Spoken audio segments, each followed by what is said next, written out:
On behalf of Namita Gokhale, William Dalrymple, and all my colleagues at Teamwork Arts, welcome back to JLF's Brave New World, Season 2. Our magazine partner for this series is The Week, Journalism with a Human Touch.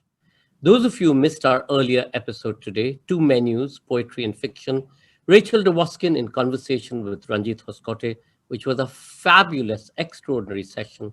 You can catch it on our YouTube channel, Jaipur Litfest JLF, or on our Facebook page, JLF Litfest.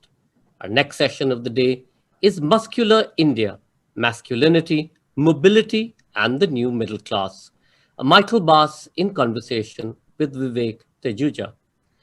Unraveling a world hidden in plain sight, Michael Bass's Muscular India, Masculinity, Mobility, and the New Middle Class introduces us to the inner workings of the gyms of a new India. An opportunity of upward mobility for the trainers and specialists, these places also provide a break from the traditional masculinity represented by the pehelwans or wrestlers of the akhadas, which are the wrestling schools in India. In a conversation with author Vivek Tejuja, Bass discusses the intricacies of the use of bodily capital to escape class barriers and the contradictions within a space that has taken India by storm. Michael Bass's work mostly centers on the Indian middle class. He has published extensively on the topic of fitness and bodybuilding in India, Indian student migration to Australia, the migration trajectories of skilled professionals in Singapore, the Indian migration industry, and the life and lifestyles of IT professionals in Bangalore. He's also a partner of JLF in Amsterdam, or in this case, to be JLF in Amsterdam. Absolutely. Vivek Hope Tejuja so. loves food and cats and wants nothing more than to swim in a sea of books. An accidental writer, he cherishes solitude, except when we drag him out kicking and streaming onto a JLF platform, and wishes that there was more time to read and write. He's the culture editor at Verve magazine. Remember, all our sessions that have been broadcast are available on our Facebook page, JLF Litfest, and on our YouTube channel, Jaipur Litfest JLF. And please do remember to question and comment by typing it into the comment section below. And Vivek will ask these of Michael at the end of the session. And in case any of you drop off due to bandwidth issues, you can find us on our Facebook and YouTube channel. And finally, if you've enjoyed JLF and the Jaipur Literature Festival and all that we've done, and if you feel the literature inspires and empowers as it does, do help us at Teamwork Arts continue to bring you JLF's Brave New World. Do please subscribe and buy a super chat and super sticker now on YouTube. Ladies and gentlemen, Muscular India, Masculinity, Mobility, and the New Middle Class, Michael Bass in conversation with Vivek Tejuja. Michael, Vivek, over to you guys. Thanks, Sanjoy. Thank you very much. Thanks, Sanjoy. Yeah. Hi, Michael. Good evening. Hi. How are you? Good. How are you? Doing great. So, Michael, you know what? Muscular India. When I was reading this book, for me, the most interesting part was how men who travel to, say, metropolitan cities from smaller towns and villages, and their aspiration is very different in that sense. Like, they don't come with the idea of becoming fitness trainers or getting involved with something to do with fitness. In fact, you've spoken about people who work in the IT sector, who work in the manufacturing sector, who have other jobs, and then they sort of discover, fitness as a trajectory to rise up the social ladder in that sense. So would you like to talk to us more about this complexity, or in that sense, how does this work in that direction that they come to do something else and they end up, doing something totally different, which they're not thought of? Yeah, I think the interesting thing about fitness trainers is really that they're doing something different, and I discussed that at length in the book. They really deviate from the norm in many ways. They come from low middle class families where they've usually been taught to think about their futures in a very highly specific way. They follow in their father's footsteps, they do something that is common within their community, and then they decide to become fitness trainers. And that trajectory itself is always characterized by the idea of doing something very different. And with that comes actually very little support initially from other family members, because nobody has any experience with what it means to be a fitness trainer. So what you see is that families actually often struggle to comprehend what it might be that their sons are going to do for a living. Then you talked a little about the trajectories, and one thing you see about the men that I highlight in the book is that their backgrounds vary quite a bit. I think nobody sort of wakes up one day in his teenage years and thinks like, I'm going to become a fitness trainer. It's something that develops over time. And for that, you really need to look at what happens with their own bodies and their own passion, they develop for fitness and bodybuilding. Because so as a gay man, for me, the idea of fitness is typically, at least for me, not being a gay man, but just by the virtue of it being so personal, I'm very lazy. Just the idea of going to a gym or even trying to work. I was supposed to go this morning. I was supposed to go this morning. So I'm in awe of the people who do it. So a regimented routine of that sort. And I'm also very ashamed and scared to go to a gym because I feel that, my body will be judged out there. Yeah. And you've also spoken about body shaming in the book. And not from, of course, the trainer's perspective or the fitness trainers or the people, but in terms of the clientele also, you have written in bits and pieces about that. So I think Vivek, I so recognize this, because like I said, this morning I was literally supposed to go to the gym, and then I often find an excuse, which in essence comes down to being lazy. Motivating you to go to the gym is quite a big deal. And this is something that I really admire about the man that I write about in this book. It is not just motivating yourself on a weekly or a monthly basis, but often for years on end, you're working towards a particular goal, and probably also with the knowledge that it's never quite finished, that work on that body is never quite done. The six-pack is never as perfect as it needs to be. The bicep is never as pronounced as it should be. So it's always a work in progress. And the moment you and I see it as a body to be admired, a bodybuilder or a fitness trainer might just think of it, I'm only halfway. But then that trajectory has been ongoing for a number of years already. But to come to the idea of fat shaming, there's a very interesting dynamic there of body shaming as such. I think bodies are always shamed, bodies are always judged. So you don't need to go to the gym for that or to avoid going to the gym for that. We always see other people's bodies. It's literally the first thing we see about any other person that we encounter on the streets. The interesting thing with fitness trainers and bodybuilders is that from our perspective, we admire them for the work they've put in and for, kind of sort of the perfection they emulate, that they approach, which is so idealized in popular culture.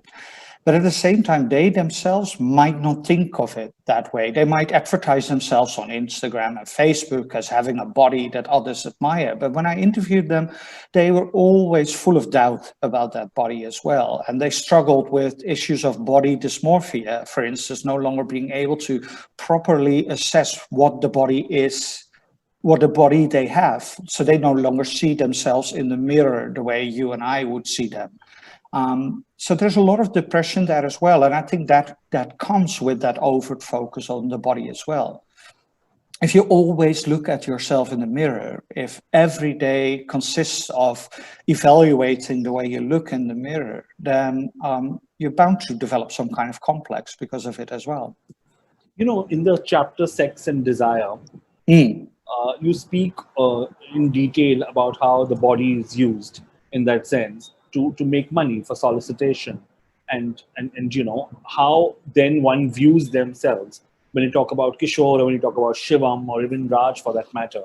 Yeah. And I just want to understand that when it comes to building a body, which is of course the your exterior, that like you said, the first thing we notice is the body. So Mhm. in that chapter, it's almost like it ends and begins with the body. I mean, nobody Yeah. gets really a chance to get to know these people because Mm. it's like it's for a one-time activity and for sexual gratification and that's about it. Yeah. So where does so when you're interviewing these men, how what were they okay with the idea? How did I mean? Of course, you've spoken in the book, but I'm asking for people who are going to watch this. Yeah. How do they feel at the core of it as people? Oh, you mean how they felt about being interviewed by me, or that whole trajectory of The whole being trajectory of being of yeah, yeah. so they are objectified, of course, in a certain way. I mean, but they play with that quite a bit themselves. If you look at Instagram updates or those on Facebook, you see that men often use hashtags to layer their hot bodies or being sexy beasts or whatever tag they use to describe that body with. So they contribute that to that themselves. The chapter you just mentioned is really about the question of how that actually works, because there's so many stories about these men as well as being erotically interesting, sexually available. How does that actually work? And this was a question I was asked countless times over the years, and not just by my gay friends, but also by lots of straight friends who would all heard stories of these men also doubling as escort workers or being gay for pay or otherwise. And that fascinated me immensely, because some of these men I've known for about a decade. I'm in that sense very much a slow anthropologist. I try to spend a lot of time with my informants before I start writing about that, and they would never tell me anything about this. And it wasn't because they were keeping it a secret from me, because I knew pretty much everything else: financial worries, depression issues. And it was also hard for me to imagine that this was going on at the scale that a lot of my friends assumed it was. So that's the kind of sort of question I'm seeking to tackle in chapter 6. What is the truth about that availability? And in the chapter, I zoom on 3 different informants. 2 who are successful fitness trainers, one who is a bodybuilder, competing bodybuilder, the other one who has a successful business, and a third who now actually does provide escort work. And I try to understand their trajectories and how they've ended up saying yes or no Let's to. just lost Michael. Michael, did you want to repeat that? We just lost you for a second. Oh, you lost me. Okay. So what I was saying, that in chapter 6, there are basically 3 characters, and each of these characters, I basically ask what is, I'm seeking to understand what is true about the assumption that my friends have that these men are available for sexual services. And it turns out that a lot of my informants were indeed not available at all for that, but they'd all encountered that trying to be models, and under the casting couch, such questions would have emerged, or they would have been approached online. But there is actually one person in the book who does make the decision at some point to make his money out of providing same-sex escort work. And that's the final person that I talk about in the book. For me, the whole idea of upward mobility, by, like you said, by using body as your capital, was very, very fascinating. Because to my mind, one can only go this up, or this eye, by using it. And then you look at the different facets in the book of how they think. How, say, for instance, for them, being well versed in spoken English is so important, or to perhaps roam about in a society or culture of people where they are able to speak about books or say English sitcoms. So this cultural divide, which is so large in the country, how then does body become sort of like a tool or a capital to be able to bridge that gap? From their point of view, what role does it play? Yeah, this is one of the central puzzles in the book, I guess, to understand how these men are able to climb the social ladder. Like I describe at length, is that they hail from lower middle class families for whom being middle class or calling themselves middle class is actually a fairly new phenomenon. And as such, they're typically new middle class, but they're also very much vernacular middle class. None of these men grew up speaking English at home the way upper middle classes have always done. So a big difference between these kind of categories, middle class categories, is not so much capital but knowledge, social capital and cultural capital being the most important ones. So where upper middle class families, you see, kind of attend English medium education, or and grow up in an environment where they're very confident and with being middle class. This is not the same for these men, but what they do have to offer in return is bodily capital, because what personal training clients are after is a body like that for themselves. So they're seeking the services of a trainer.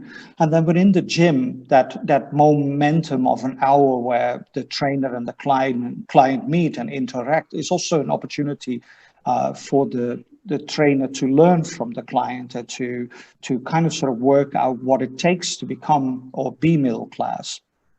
So bodily capital in that sense is what he has to offer. It's what opens the door to upward mobility. Now to segue into this, since you're speaking about bodily capital and the way they perceive themselves and their worth in relation to that, the idea of steroids, which you also speak about greatly, there's a chapter dedicated to that in the book, and which is very ironic, right? Because you have mentioned that the trainers and the bodybuilders perhaps consume steroids because they have to show an image of themselves, and yet they discourage their clients from doing so. So it's like this sort of irony of sorts, or this dichotomous behavior that steps in. So, I mean, then what is the meaning of building your body? And this is without any judgment, it's more for understanding. How then they perceive in terms of not ethics, but more so in terms of, finding a faster way to do that. Yeah.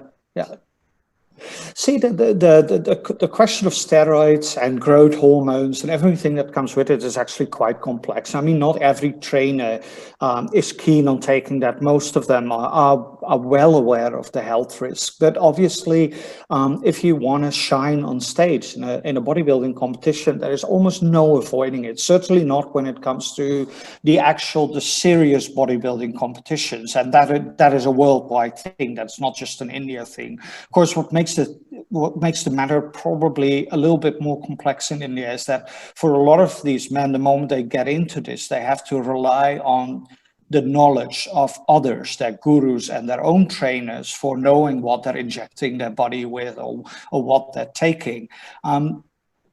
Some actually do also provide their clients with steroids or growth hormones, but far more common is it to see them function as a middleman for protein powders, supplements, etc. But it does happen, yeah. Now since the pandemic has hit us, I would assume that people who are trainers and consultants and sort of life coaches in that sense would have been hit hard by this, right?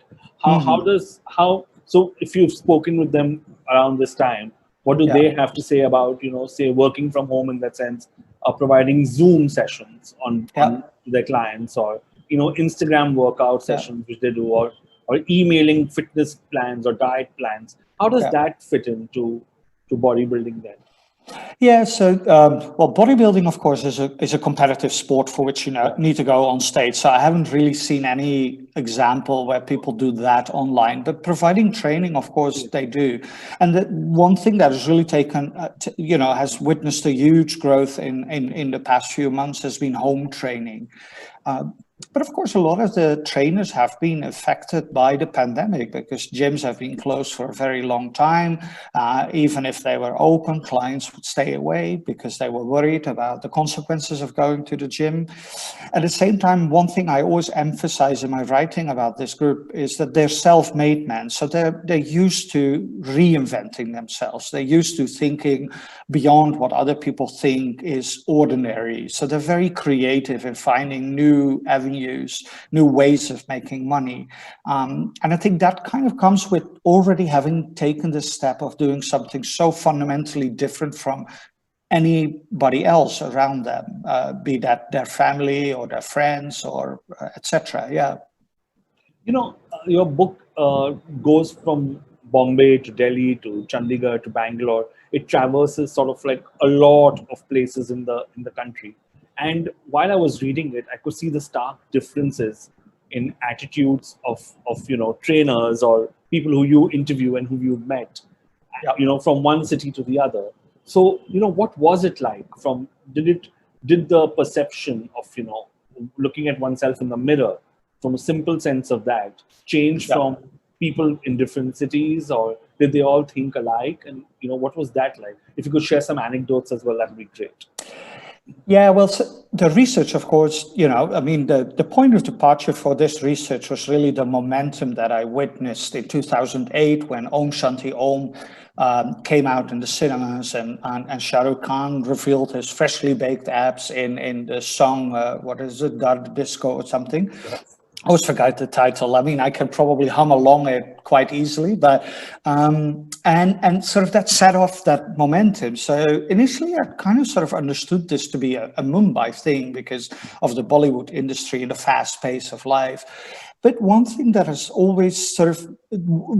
I quickly found is that equally in Delhi, there was a huge growth in gyms, and that had a lot to do with money because capital is really Delhi in that sense, as India's capital, is also the capital of India's capital. It's where the money is. So there is a lot of money to spend on going to the gym and everything that comes with it. But in the end, the research, I settled on doing research in 4 different cities that are basically the cities that I'm the most familiar with in India. One being Chennai, where I had a number of informants that I knew for a long time and who were actually not the quintessential, the archetypical trainers, but instead had said goodbye to promising jobs in ITs and journalism, among others, to start their own gym. So that kind of fascinated me because they came from a very different angle.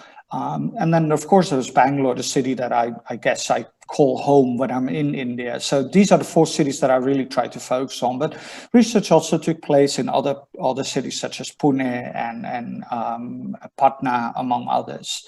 So this research was really done over a decade.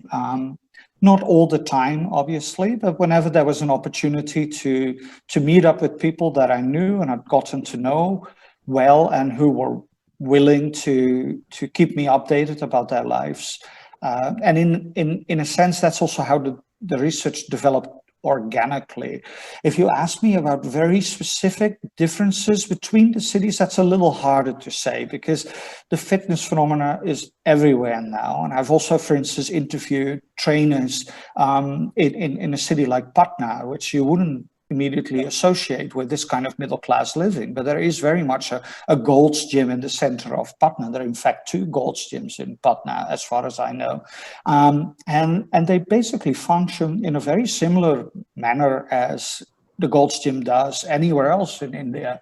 So there are a lot of similarities that way. But of course, differences, the outward appearances in Mumbai will always be starker than they are in Delhi.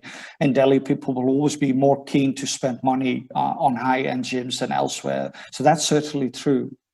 So there was this sudden insurgence, or the rise of gyms in the country, which wasn't there earlier. Like when I was growing up, and in the early 2000s or even in the late 90s or mid 90s, I didn't see it. I was like, suddenly one fine day, I think in about 2005, 2006, I see, they've just been on the rise since then. Yeah. Was there a marked shift, for it to rise besides maybe Bollywood had a lot to do with it, I suppose. Mm-hmm. Or maybe, television serials. I see all the men in TV have to look the same in that sense. They all look the same. I mean, they have the same set of abs or the same chiseled features, and So what led to this shift? That it was so drastic. Well, I think as I start the book, actually, there are three movies that you need to understand as being crucial to this development. The oldest one I won't mention here because it kind of deters from the story, but Om Shanti Om was already mentioned. And then roughly 1 year later, you had Gajini with Amir Khan, which was actually a remake of a Tamil movie, which in turn was, of course, a remake of a Hollywood classic, Memento. One of the things that really became central to Bollywood movies at that time was the notion of transformation. So a movie no longer just became popular because of the star having that body. No, it was about actually being able to transform yourself in such a way. And I think that really caught on, and fitness centers very quickly started piggybacking on that notion and started suggesting, well, we can transform you, we can change the way you look. And of course, Amir Khan is still the best example there, who constantly does that with every movie. And with every movie, he goes through a bodily transformation that becomes a separate storyline in the newspapers. He's not the only one. Farhan Akhtar has done the same in Bak Milka Bak. And you remember with that movie, probably, there were all sorts of analysis in the newspaper which dissected how he had been able to transform his body in the way that he did. Another enormous influence was Men's Health India, the Indian edition of Men's Health, because that helped layer the body differently. You need to think of this body as not necessarily a very practical one. You don't need this body to do your work. It's not a body that will help you do an accounting job or an IT job. So why have that body in the first place? There's no real need for it beyond, of course, the desire of wanting to be fit. There are lots of ways of being fit, and it's not necessarily that this is the fittest or the healthiest body at least. So to understand that body, you also need to understand what it precisely is imagined to stand for. And this very much takes it beyond the notion of being simply an attractive body. What health magazines such as Men's Health very cleverly do is connect that body to notions of professionalism, of cosmopolitanism, of worldliness. It's a body that belongs to a high-end professional. So it's a successful body. And of course, there is a certain paradox to it, because again, all the work that professional might do doesn't require this body. But for some reason, these magazines have solved the riddle of how to think differently about that body. Because in the past, this was always a body that was mainly one of the working classes, and that you would actually not equate with the notion of having brains. This has changed, obviously. If you have this body, you clearly know what you're doing. You know how to handle yourself. You know how to transform yourself. You know how to get the job done. So suddenly this body becomes one that can be admired for the knowledge that was put in it. Well, that is a huge change from the past, where these were generally the kind of sort of the Gunda figures, the doorman, underworld types that you think like, really? Oh, they would hang out in your neighborhood gym, but you would stay far away from that as a middle-class boy. I mean, come on. Do you think your parents would have allowed you to go to one of these gyms? Probably not. They would have thought, what is Vivek up to? What is he doing? What is he going to do next? Money laundering? You know, and when I was reading this book, of course, there was this question of how how we look at the body in such a glorified way, that when I go to an app like Grindr, or when I'm on Tinder, or when I'm on a hookup or a dating app, the first thing they ask me is to send a full body picture. You know, of course you do that immediately. Yeah, or if not, a picture in my boxer shorts, because they want to see how I look with on, but full profile of the body, like full vertical, and sometimes without clothes on, which of course I find it very rude. But you know, it just puts so much pressure on a simple thing like dating, which is not so simple after all. So where does that fit into this? You know, into muscular India or fit India? You know, then does dating have a chance? I mean, do people like me who look a certain way have a chance at all? Well, you know, I mean, whether you have a chance or I have a chance on one of these dating apps, I have no idea. I'm very unfamiliar with them otherwise. But this is typically where you start to understand what might motivate clients to go to the gym. And it's in that sense very similar to what motivated women to lose weight in the past. So it's all about body images that are, if you don't have a certain body, then you're not considered attractive, not considered worthy to be loved or cherished, or even for a one-night stand. So obviously this body is also sexually attractive.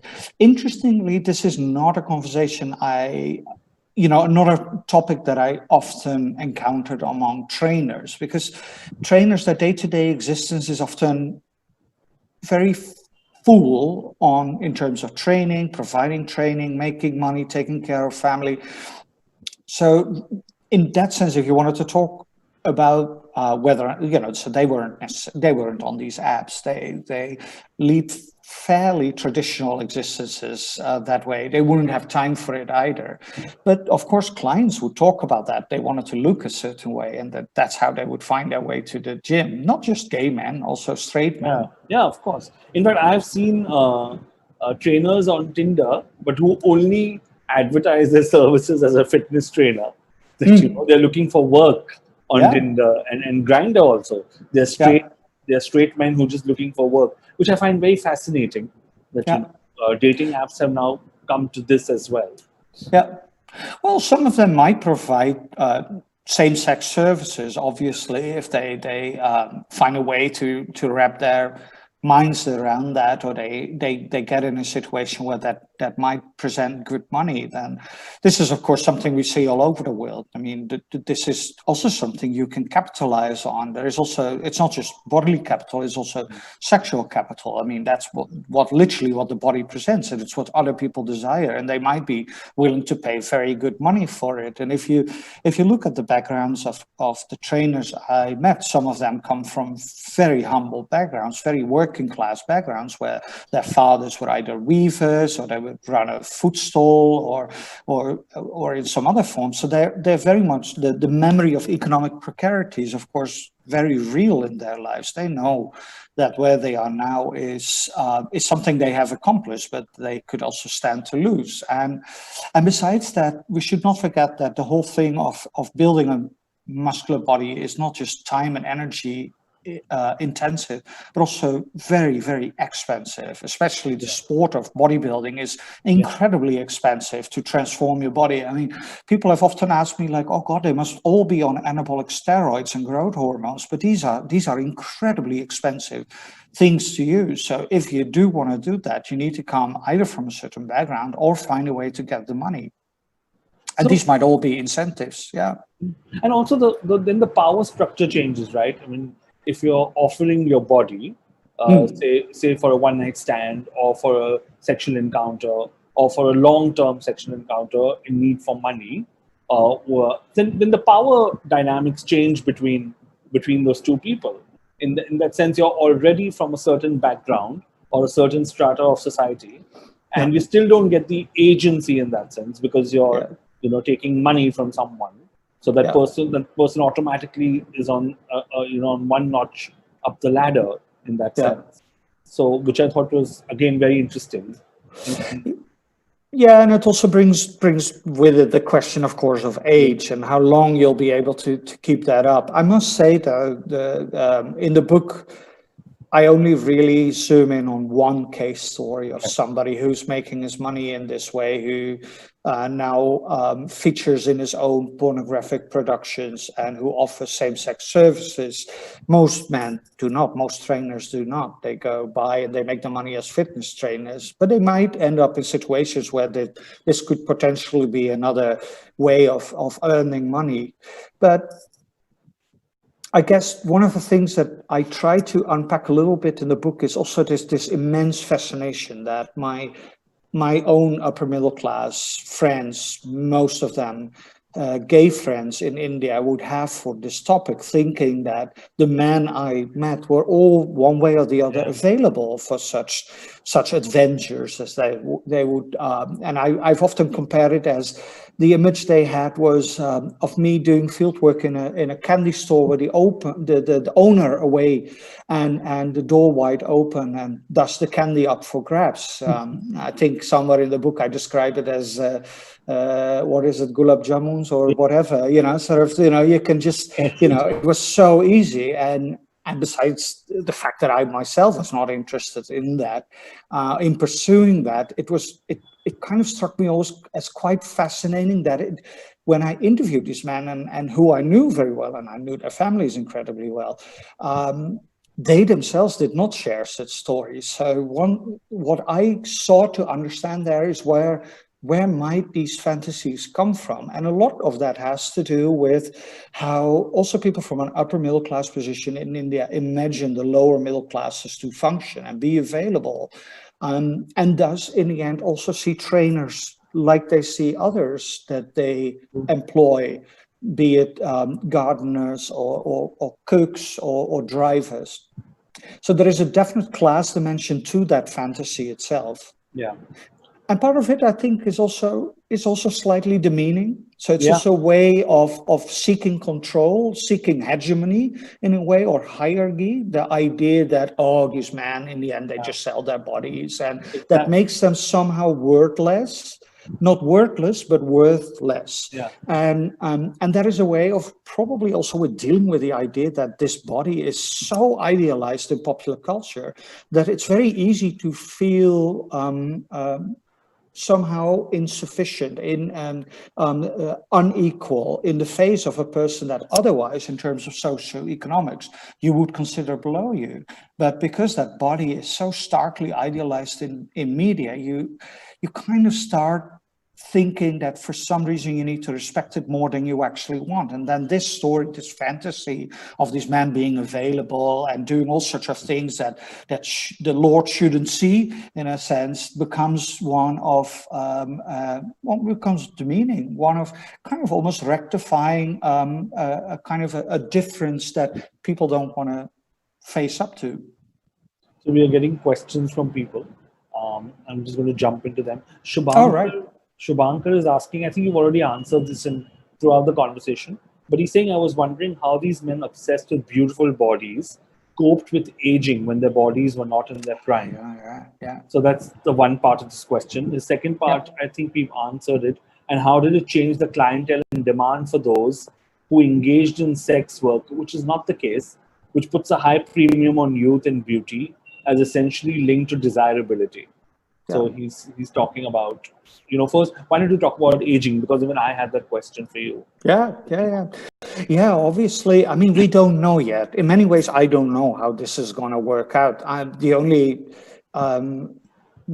senior men that I encountered were bodybuilders who were in their prime when none of this was popular. So it was very much a niche sport that only existed in certain pockets in Delhi and Mumbai, maybe Chennai, but not beyond that. So if you think of 2008, 2009 as a starting point, even those men who decided to become fitness trainers then have been involved in this for roughly a decade and are just still in their 30s. So, none of these trainers are, in their late 40s when aging really becomes an issue. But Kishore, who's the guy who features in the first chapter and also in the fifth chapter, talks about that a little, because he's feeling that. He realizes that certain things that he's used to doing, such as handstands and sort of acrobatic things, that he's always utilized that to showcase how physically fit he is, no longer come that easy to him. And so aging is of a concern, but I think aging is also part of the bigger concern of how to maintain that body in the long run and how to improve on it. So it always comes with other concerns. Sure. Rohit asks, in what major ways did your research on muscular India make you reassess your past perspectives about India and its notions of masculinity? Yeah, well, the notion of masculinity, we've not really come to that, but I've had this question before, because there's a lot of misconceptions about how the muscular body connects with a particular idea of masculinity. So what you see is that people often equate that massively muscular body with the idea of a toxic masculinity, as a man who is all powerful, who might even be one of the guys who really harasses women outside, who is very patriarchally inclined, etc. Interestingly, I found the opposite. So since these men have really had to deviate, do something different, they've had to question all sorts of things about where they come from. And therefore, I found that a lot of these men are actually quite the opposite of this archetypical masculine guy. So that is one part of the story. They are definitely not the type of man who will harass women outside, also simply because within the gym they have female clients, they have female colleagues, there are mirrors everywhere, so they're not the types for that. In fact, they're very much in tune with concerns over women's safety outside.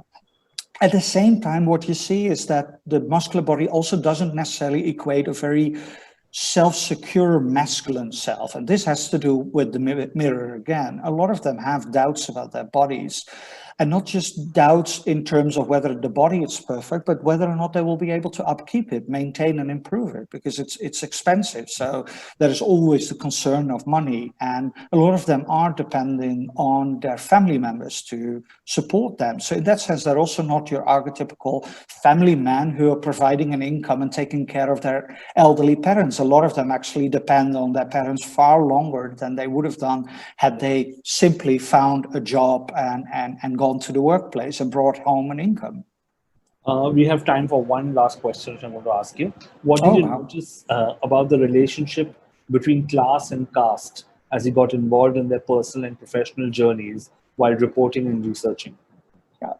So there's caste in the book, one chapter in particular where I look at the NCR and at the Jat and Gujar communities and their involvement in Pelwani wrestling, as well as bodybuilding and providing fitness training, and how this is reflected on from an upper middle class perspective in South Delhi.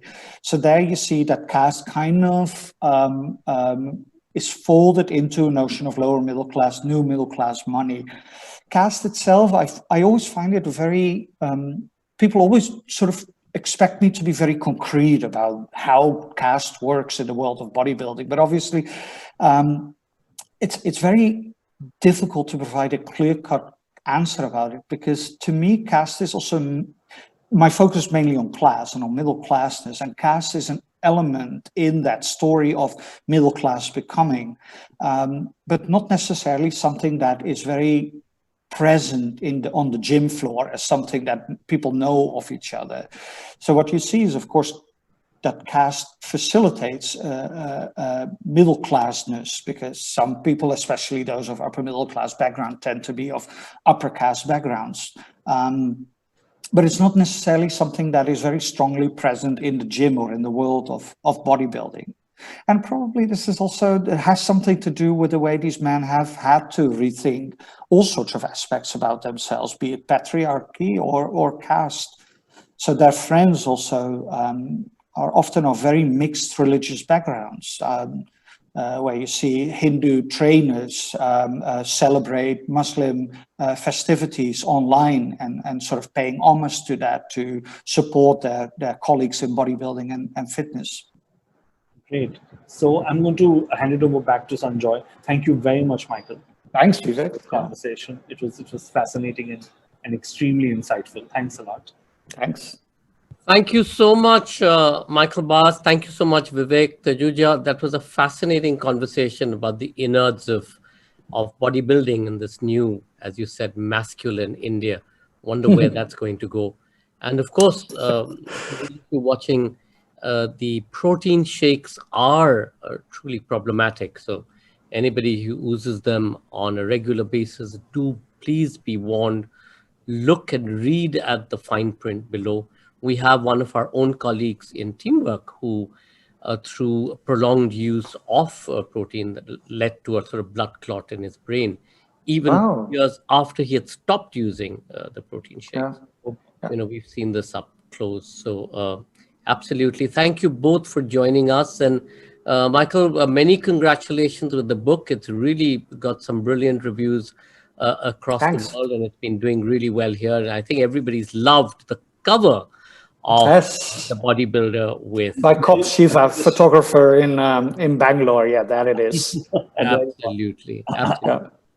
And to all our viewers, sorry we couldn't take all the questions. We did run out of time. Please do remember to log back on next week, Wednesday and Friday, to watch another set of great sessions at JLF's Brave New World. We start with the fire starters, Jan Carson in conversation with Jayanti Seth, and this is at 7 p.m. next Wednesday.